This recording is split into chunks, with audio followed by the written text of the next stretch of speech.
오늘은 창세기 강의 35번째 시간인데요. 제목이 역경 중에 더욱 빛나는 것입니다. 무엇일까요? 무엇이 역경 중에 더욱 빛나는 것일까요? 오늘 저는 여러분들과 함께 하나님께서 함께 하심이라고 하는 그 복음을 함께 나누기를 소망합니다. 요셉은 오늘 본문 말씀을 보니까 모든 일이 형통하였다라고 하잖아요. 그런데 우리 중 많은 분들이 고민하실 거예요. 왜 나의 삶은 형통과는 좀 거리가 멀어 보이는지, 하나님께서는 왜 나도 요셉처럼 그렇게 모든 일이 잘 되게 해주시지 않으시는가? 우리를 가장 괴롭게 하는 질문은 뭐냐면은, 요셉과는 달리 나의 모든 일은 잘 되는 것과는 거리가 먼데, 그렇다면은 하나님께서는 요셉과 함께 하셨다라는 것과는 달리 나와는 함께 하시지 않으시나 하는 질문일 거예요. 또는 더 좀 괴로운 질문은, 하나님께서는 나 같은 사람과도 요셉처럼 함께 해주시나 라는 질문일 수도 있을 것입니다. 오늘 본문을 통해서 복음을 들려주시는 하나님을 보게 되시기를 기원합니다. 요셉이 형들 손에 은 20에 팔려서 애굽까지 끌려갔습니다. 그곳에서 바로의 신하 친위대장, 친위대장이라고 하는 것은 세 번역에 번역한 것처럼 경호대장인 거예요. 보디발에게 팔립니다. 그런데 요셉이 대단히 성실했던 모양입니다. 혹은 정직하고 똑부러지게 일을 잘 했던 것 같아요. 주인인 이 보디발이 요셉을 대단히 흡족해 하는 거예요. 그래서 가정총무로 삼습니다. 그래서 집과 모든 소유를 요셉에게 맡기는 거예요. 그런데 그때부터 보디발의 집에 하나님께서 친히 복을 쏟아 부어주시는 거예요. 5절 후반절에 보면은 여호와께서 요셉을 위하여 그 애굽 사람의 집에 복을 내리심으로 여호와의 복이 그의 집과 밭에 있는 모든 소유에 미쳤다라고 기록이 되어 있습니다. 그런데 복병이 하나 등장하는 거예요. 요셉이 용모가 준수하고 잘생긴 미남이었습니다. 보디발의 아내, 곧 안주인이 요셉에게 눈짓하면서 동침하기를 청하는 거예요. 그런데 요셉이 거절을 하잖아요. 내가 어찌 이 큰 악을 행하여서 하나님께 죄를 짓겠습니까?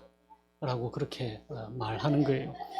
그런데 이 여인이 날마다 요셉에게 동침할 것을 요구하는 거예요. 그래서 요셉이 이 여자 주변에 얼씬도 안 합니다. 그런데 요셉이 어느 날은 할 일이 생겨서 집 안으로 들어갔는데, 아이고야, 하필 아무도 없는 거예요. 그 안주인밖에 없는 거예요. 오늘 같으면 CCTV라도 있었으면 참 좋았을 거예요. 그 여자가 요셉의 옷을 붙잡고 안 놓아주는 거예요. 동침하자. 요셉이 그 여자를 뿌리치고 집 밖으로 뛰어나가는 거예요. 그런데 앞불싸 옷을 버려둔 채 나간 거예요. 그 여자가 집 사람들, 근데 여기서 집 사람들이라고 하는 것은 집에서 일하는 종들입니다. 집 사람들이 집에 돌아오자 그들에게 요셉의 옷을 보여주면서 말하는 거예요. 이것 좀 봐라. 주인이 데려온 이 히브리 사람이 나한테 뭔 짓을 했는지. 보디발이 돌아왔을 때도, 그러니까 자기 남편이 돌아왔을 때도 여자가 옷을 보여주면서 말하는 거예요. 이 히브리 종이 저한테 무슨 짓을 했는지 한번 보세요. 그래서 보디발이 노해서 요셉을 옥에 가두어 버리는 거예요. 이 요셉의 역경을 오늘날 말로 한번 바꾸어 보십시다. 이 사건의 주인공이 여러분들 각자 자신이라고 한번 생각해 보세요. 형제들에게 인신매매 당해서 다른 나라로 팔려갑니다. 그래서 그 외국의 대통령 경호실장 혹은 국회의원 집에 종으로 팔려서 가정 집사가 된 거예요.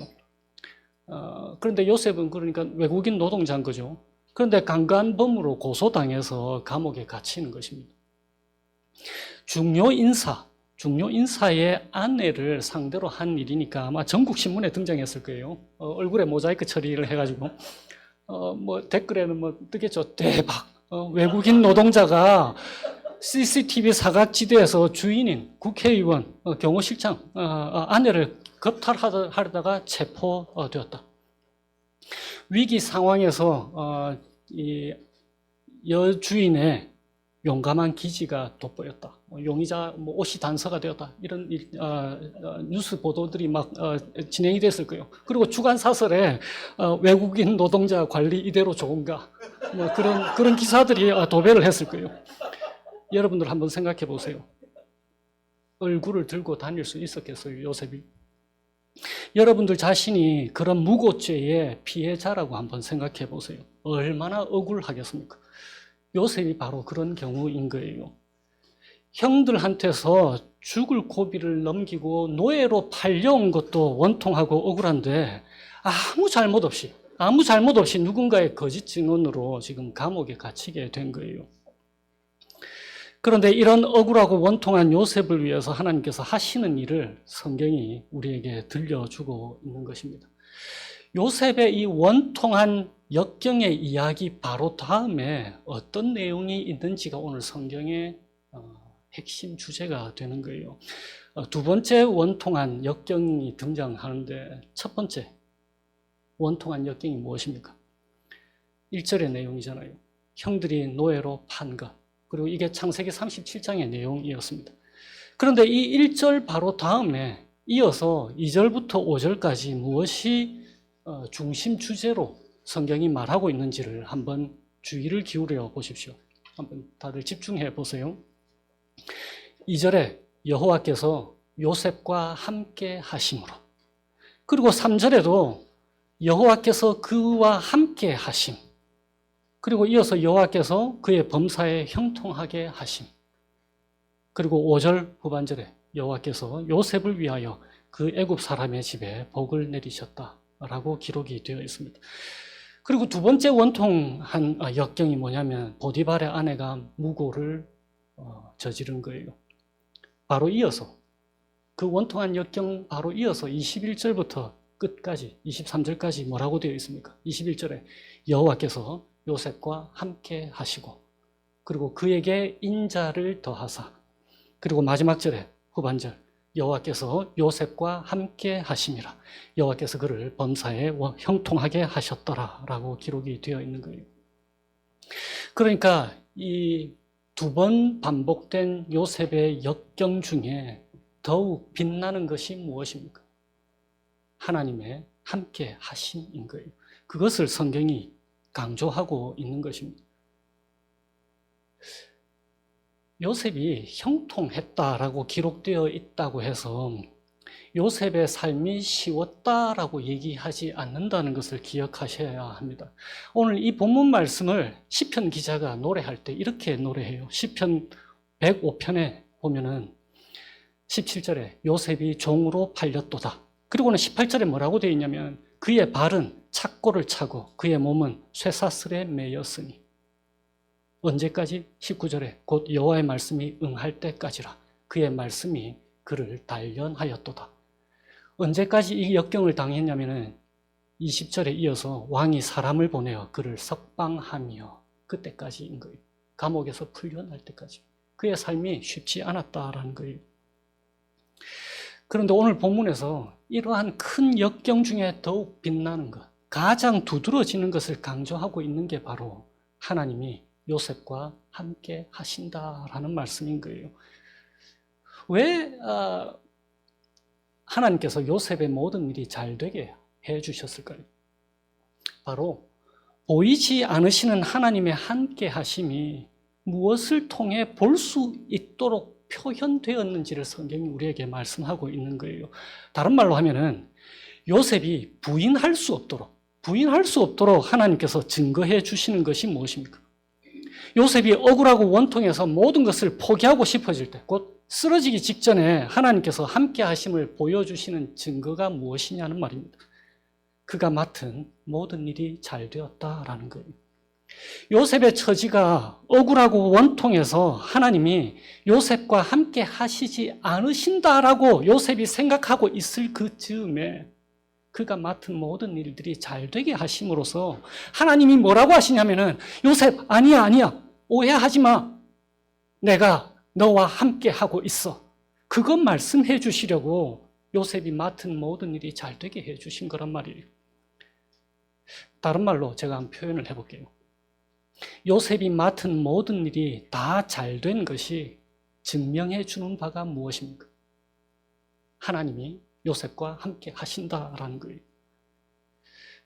그러면은 형들이 요셉을 노예로 팔았을 때는 하나님이 요셉과 함께 하시지 않으셨단 말입니까?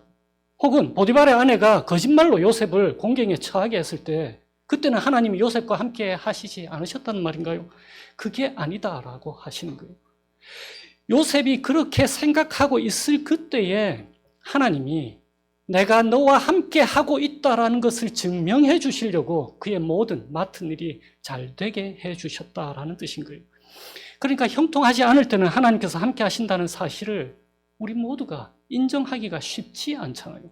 그러니까 형통하게 하심으로 하나님께서 변함없이 함께 하고 계시다라는 것을 요셉에게 들려주시려고 하시는 것입니다.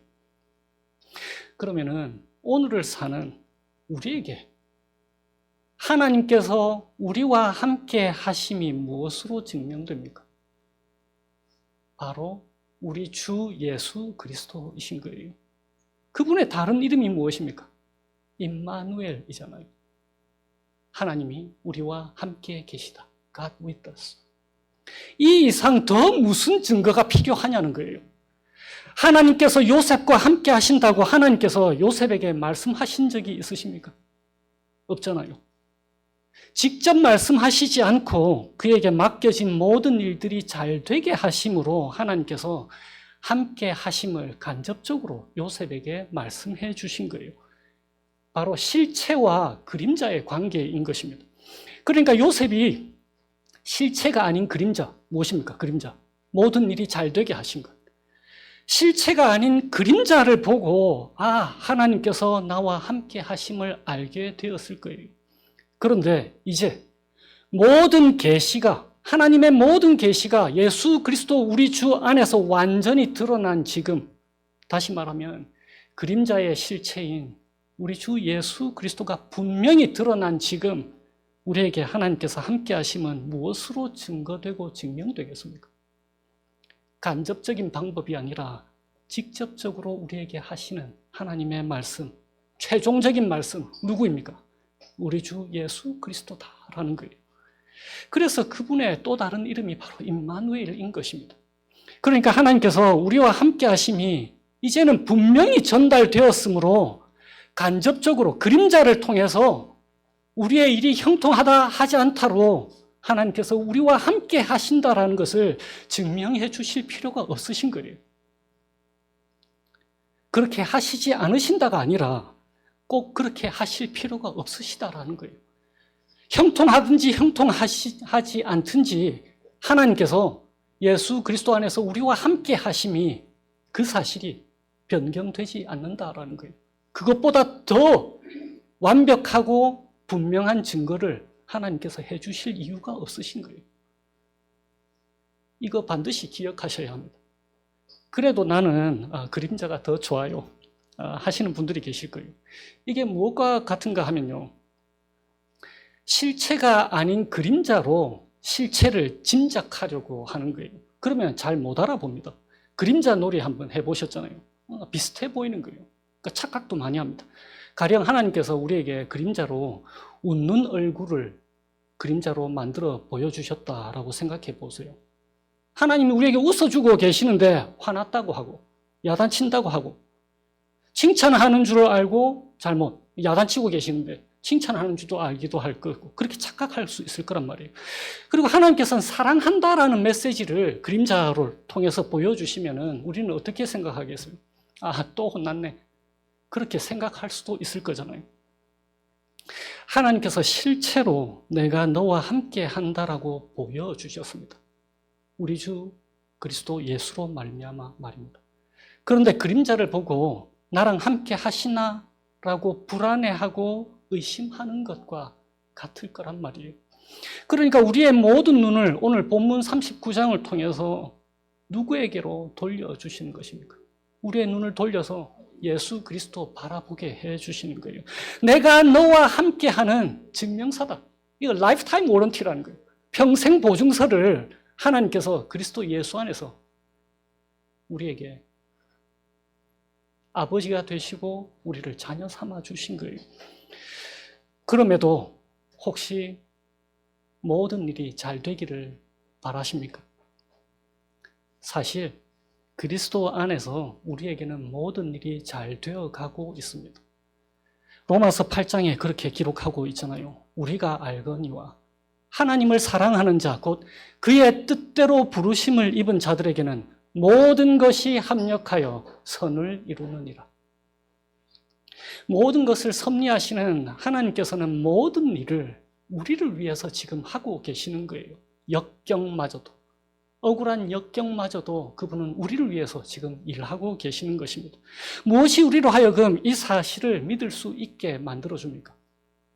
같은 로마서 8장에 자기 아들을 아끼지 아니하시고 우리에게 내주시니가 어찌 그 아들과 함께 모든 것을 주시지 아니하겠느냐 라고 반문하잖아요.